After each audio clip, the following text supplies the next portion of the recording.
त्योहारी सीजन शुरू होने के साथ ही प्याज की महंगाई फिर से लौट आई है। देश के कई मेट्रो शहरों में प्याज का भाव 50 रुपये प्रति किलो के ऊपर पहुंच गया है। बुधवार को दिल्ली में भाव 52 रुपये प्रति किलो रहा। प्याज के महंगा होने की वजह से खाद्य महंगाई फिर से बढ़ने की आशंका जताई जा रही है। रिटेल महंगाई में फिलहाल खाद्य महंगाई ही सबसे बड़ी चुनौती लगातार बनी हुई है। सुमन जी, सबसे पहले तो यही जानना चाहेंगे कि आखिर में वजह क्या है जिसकी वजह से सरकार की तमाम एक साल की कोशिशों के बावजूद फूड इन्फ्लेशन काबू में नहीं आ रही है, और क्या फिर से माने कि खाद्य महंगाई जो है बढ़ने वाली है? जी देखिए, खाद्य महंगाई लगातार चिंता का विषय है और ऐसा हुआ ही नहीं कि कभी खाद्य महंगाई के मोर्चे पर ऐसा लगा हो कि हाँ अब खाद्य महंगाई काबू में है। कोई ना कोई, पहले अनाज था, अनाज के बाद सब्जियां थीं, कोई ना कोई एक हिस्सा, दूध तो लगातार महंगा बना हुआ है और अब बात आ गई है प्याज पर। प्याज की कीमतें अगर आप देखें तो मेट्रोज़ में कहीं कहीं अब 50 रुपये प्रति किलो तक पहुंच गई हैं।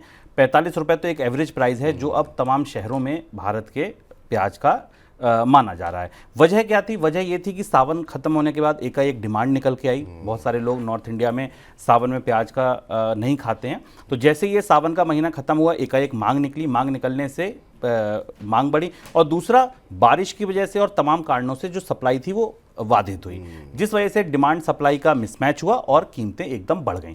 इसके पीछे अगर आप आंकड़े देखें, प्रोडक्शन के आंकड़े देखें तो वो भी बहुत उत्साहजनक नहीं है। अगर आप देखें तो रबी सीजन, जिसमें करीब 70 से 75% प्याज की जो टोटल फसल होती है उसमें से 70 से 75% तक जो फसल है वो रबी सीजन में होती है, वहाँ भी हमें कमी देखने को मिली थी। और अगर आप खरीफ की बात करें तो यहाँ भी हमें कमी देखने को मिली है पिछले साल की तुलना में।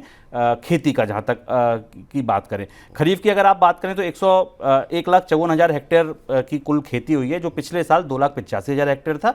जबकि रबी सीजन जहाँ सबसे ज़्यादा होता है वहाँ 7,56,000 हेक्टेयर की खेती हुई है, जो पिछले साल 1,23 मिलियन यानी कि करीब करीब 12 लाख से ज़्यादा हेक्टेयर में ये खेती हुई थी। तो आप देखिए, एक तो डिमांड बढ़ गई, दूसरा प्रोडक्शन कम है, और तीसरी एक और बड़ी बात, सरकार ने कोशिश की थी एमईपी लगाकर और एक्सपोर्ट ड्यूटी बढ़ाकर कीमतों को काबू करने की, लेकिन वो कोशिशें भी काम नहीं आई।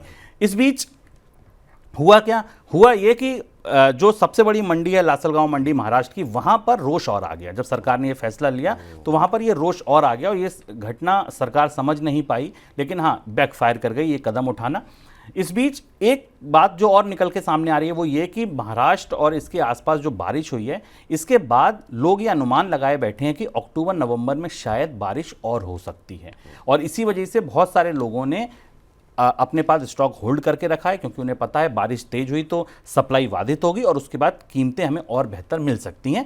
इस संभावना के मद्देनज़र लोगों ने स्टॉक कर रखा है, जिसकी वजह से प्याज की कीमतों में तेजी देखने को मिल रही है। लेकिन हाँ, अगर स्टॉक लंबे समय तक रखा और प्याज की कीमतें और ज़्यादा बढ़ी तो हो सकता है सरकार स्टॉक लिमिट या स्टॉक को कैसे रिलीज़ किया जाए, इस पर भी कोई ना कोई फैसला, कोई कदम उठा सकती है। लेकिन सवाल सिर्फ प्याज का नहीं है। इस समय टमाटर हो, लहसुन हो, अदरक हो, धनिया हो, सबकी कीमतें जो है वो थोड़ी सी बेकाबू होती हुई दिखाई दे रही हैं।